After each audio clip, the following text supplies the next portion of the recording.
Let's review chapter 7b. Did you find the answers to these questions yesterday? What did Anna Marie do with Ellen's necklace?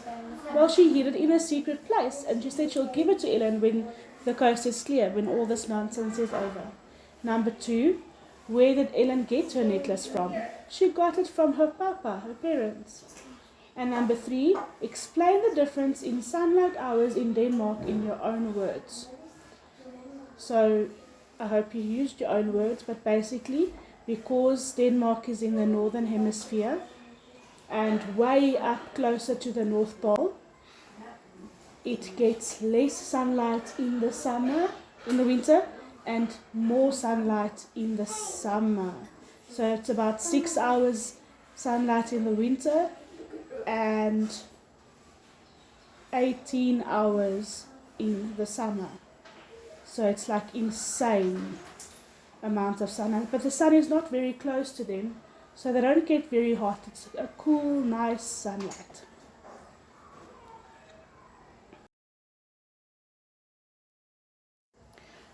Look for the answers to these questions in this reading. Number 1, how did Anna Marie make fun of the German soldiers?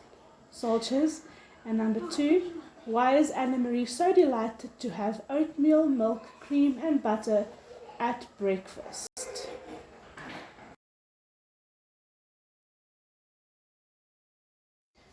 Through a haze of dreams, Anna Marie heard Hendrik rise and leave the house, headed for the barn with his milking pail at daybreak. Later, when she woke again, it was morning.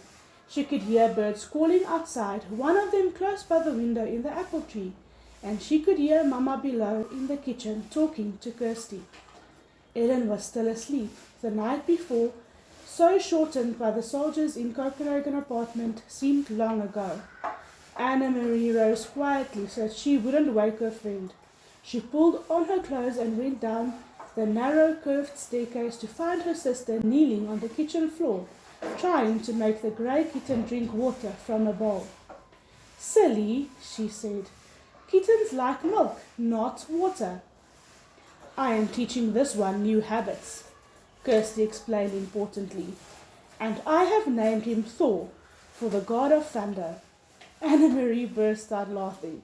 She looked at the tiny kitten, who was shaking his head, irritated at his wet whiskers, as Kirsty kept trying to dip his face to the water. "God of thunder?" Anna Marie said. "He looks as if he would run and hide if there were a thunderstorm."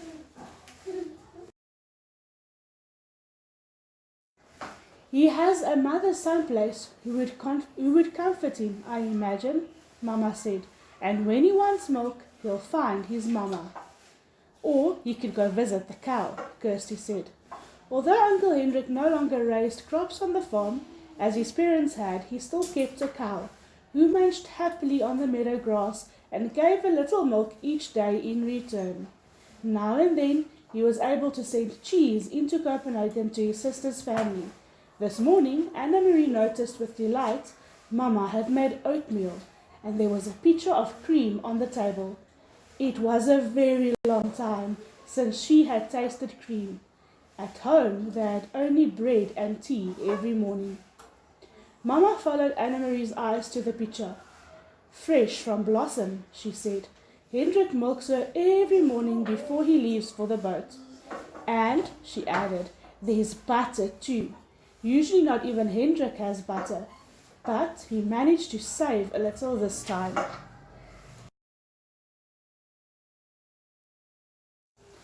"Save a little from what?"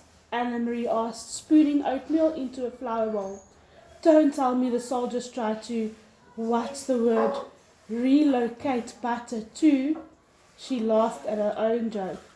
But it wasn't a joke at all, though Mama laughed ruefully. "They do," she said. "They relocate all the farmers' butter right into the stomach of their army. I suppose that if they knew Hendrik had kept this tiny bit, they would come with guns and march it away down the path." Kirsty joined their laughter as the three of them pictured a mound of frightened butter under military arrest.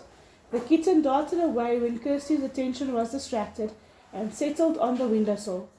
Suddenly, here in the sunlit kitchen, with cream in a pitcher and a bird in the apple tree beside the door, and out in the kattegat where Uncle Hendrik, surrounded by bright blue sky and water, pulled his nets filled with shiny silver fish, suddenly the spectre of guns and grim-faced soldiers seemed nothing more than a ghost story, a joke with which to frighten children in the dark.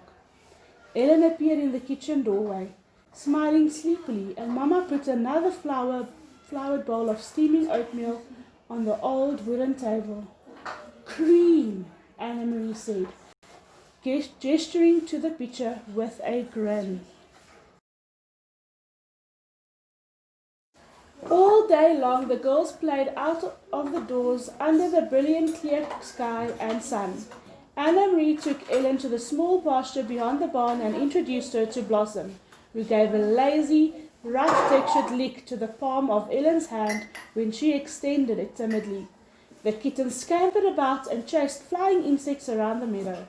The girls picked armfuls of wildflowers, dried brown now by the early fall chill, and arranged them in pots and pitchers until the tabletops were crowded with all their bouquets. Inside the house, Mama scrubbed and dusted, tisking at Uncle Hendrik's untidy housekeeping. She took the rugs out of the clothesline and beat them with a stick, scattering dust into the air. He needs a wife, she said, shaking her head, and attacked the old wooden floors with a broom while the rugs aired. Just look at this, she said, opening the door to the little used formal living room with its old-fashioned furniture. He never dusts. And then she picked up her cleaning rags. And Kirsty, she added, the god of thunder made a very small rain shower in the corner of the kitchen floor. Please keep an eye on him.